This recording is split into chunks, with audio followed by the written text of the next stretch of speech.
Você com certeza já viu algum darwinista comparando os seres humanos com macacos, né?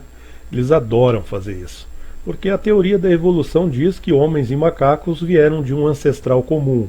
E por isso seria de se esperar que homens e macacos compartilhassem de certa semelhança. E os darwinistas não perdem tempo em apontar essas semelhanças. Semelhanças genéticas, semelhanças morfológicas. Mas o problema, gente, o problema é que não existem só semelhanças, existem muitas diferenças também. E não são poucas, são muitas.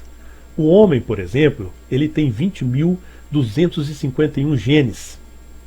O chimpanzé tem apenas 19.700. Ou seja, ele tem 551 genes a menos que o ser humano. Onde está a semelhança nisso? Homens e chimpanzés são tão semelhantes assim? Em que sentido eles são semelhantes? Porque existem muitas diferenças. Eu vou rodar um trecho de um vídeo que eu achei muito interessante que fala justamente sobre essas semelhanças genéticas entre homens e chimpanzés e a forçação de barra dos cientistas. Veja aí. É comum ouvir por aí que nós, os seres humanos, compartilhamos 50% do nosso DNA com as bananas, 80% com os cães e 99% com os chimpanzés. Levando ao pé da letra, esses números fazem parecer que poderíamos tirar uma célula de um chimpanzé e uma célula de um ser humano, pegar o pacote de DNA conhecido como cromossomos, organizar eles como a página de um livro e conseguir ler os dois como se fossem idênticos. Mas, na realidade, esses livros não seriam assim iguais tão facilmente. Quando pesquisadores resolveram comparar o genoma dos chimpanzés com o dos humanos, essas diferenças de uma única letra eram fáceis de identificar. Mas as seções grandes e incompatíveis, bem, não era.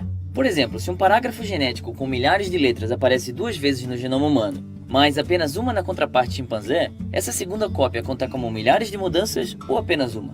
E o que dizer de parágrafos idênticos que aparecem em ambos os genomas, mas em lugares diferentes, ou em ordem inversa, ou ainda quebrado em pedaços? Ao invés de macaquear por aí com essas questões difíceis, os pesquisadores simplesmente excluíram todos os grandes setores incompatíveis, nada mais nada menos do que 1,3 bilhões de letras de DNA, e compararam os 2,4 bilhões restantes letra por letra, chegando à conclusão que 98,77% eram idênticos. Então, sim, nós compartilhamos 99% do nosso DNA com os chimpanzés, se ignorarmos 18% do genoma deles e 25% do nosso. Temos também outra diferença, que é a diferença na quantidade de cromossomos. Os grandes primatas possuem 48 cromossomos e o ser humano possui apenas 46. Mas por que isso acontece? Bom, segundo os teóricos da evolução, aconteceu uma fusão e 2 cromossomos primatas se fundiram e se tornaram um cromossomo só. Veja bem, aconteceu dessa forma aqui, segundo eles, né? Eu fiz esse desenho para tornar a coisa um pouco mais didática. Veja bem, eu desenhei aqui 2 cromossomos, um aqui e o outro aqui. Esses seriam cromossomos primatas, ok? Essa ponta vermelha é o telômero, que é uma pequena repetição de material genético. Ela geralmente se encontra nas extremidades do cromossomo, tá? E essa cor aqui, um pouco mais escura, é o centrômero, que, como o nome já diz, é uma estrutura que se encontra geralmente na região central do cromossomo. Segundo os evolucionistas, esses 2 cromossomos eles se fundiram e se tornaram esse cromossomo aqui, que é o nosso cromossomo número 2. E como eles se fundiram ponta a ponta, né, telômero com telômero, esses 2 telômeros aqui vieram parar aqui, no meio do cromossomo.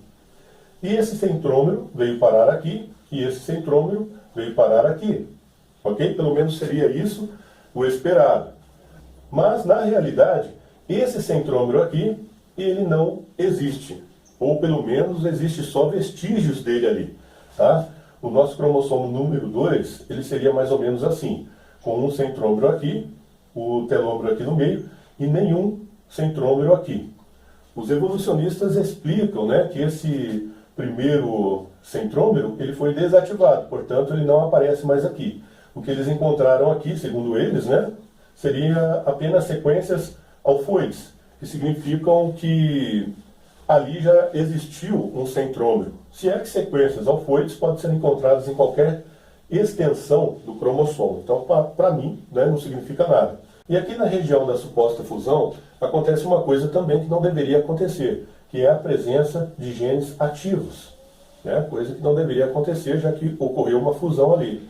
mas eu tenho certeza que os teóricos da evolução vão encontrar alguma explicação especulativa para isso aqui também. E não acaba aí não, gente. Vamos supor que essa fusão realmente tenha ocorrido, que ela realmente tenha acontecido. Tudo o que os cientistas podem fazer é conjecturar que ela aconteceu, é pressupor. Tá? Não existe aquela prova definitiva de que ela realmente ocorreu. Não sabemos se o cromossomo 2, humano, sempre foi desse jeito ou se ele sofreu realmente essa fusão. Mas vamos fazer de conta que isso realmente aconteceu. O que aconteceria? Isso provaria que homens e macacos tiveram ali um ancestral comum? Claro que não. Isso no máximo provaria que o homem sofreu uma mutação no passado, uma mudança, um rearranjo cromossômico. Só isso, apenas isso. Agora, o que essa mutação poderia ter provocado no homem, isso nós não sabemos, ninguém sabe. Mas mudanças assim poderiam ter sido prejudiciais. Veja bem, vamos supor que existisse ali um grupo de pessoas primitivas, todas elas com 48 cromossomos, como qualquer outro grande primata, beleza? Aí uma dessas pessoas sofre uma mutação. 2 cromossomos dessa pessoa se unem e formam apenas um cromossomo, fazendo com que essa pessoa passe a ter apenas 46 cromossomos. Essa pessoa, claro, ela vai ter ali os filhos, a descendência dela, e essas pessoas vão herdar essa mutação. Todas elas vão ter também 46 cromossomos. O que teríamos então?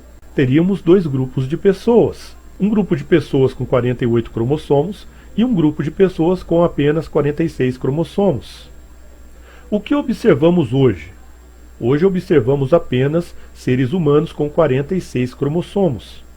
Onde estão os remanescentes daquele grupo que não sofreu essa mudança, que conservou ali seus 48 cromossomos? Por que não vemos hoje seres humanos com 48 cromossomos? Será que todos eles se extinguiram? Mas isso, de um ponto de vista genético, acaba não fazendo tanto sentido, porque o grupo que sofreu a mutação, ele tinha muito mais chances de se extinguir do que o grupo que permaneceu inalterado. Por quê? Porque o processo de geração de gametas, ele depende de um alinhamento perfeito dos pares cromossômicos. E esse tipo de mutação poderia atrapalhar esse processo e gerar pessoas inférteis. Então a extinção do grupo que tinha 48 cromossomos e a sobrevivência do grupo com 46 cromossomos não faz sentido. Mas quem disse que tudo na teoria da evolução faz sentido, né? Bom, um abraço a todos aí.